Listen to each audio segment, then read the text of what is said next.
Sziasztok!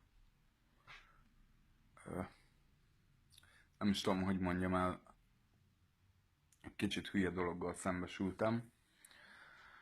Az egyik győri csoportban, ilyen általános beszélgetős csoport, 15-20 ezer tagja van a csoportnak. Beírtam egy posztot, így kíváncsiság kedvéért, hogy ki fog elmenni, vagy ki nem fog elmenni jövő hét vasárnap szavazni, és az az igazság, hogy egy egész erős közönnyel találkoztam.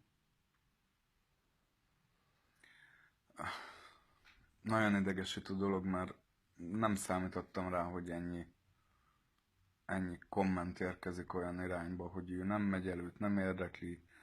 Láttam, hogy családos anyuka, aki kint van a gyerekével a fotón.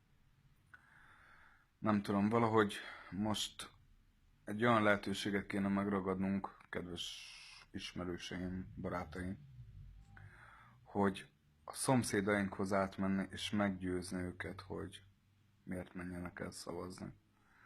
Megemlítve itt nekik ezt a francia kamionost, az megerőszakolt osztrák kisfiút, a megerőszakolt miskolci nőt.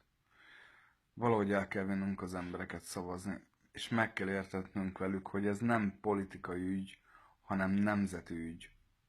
És Orbán Viktor enélkül nem tud semmit cselekedni. Tegyük meg ezt. Sziasztok!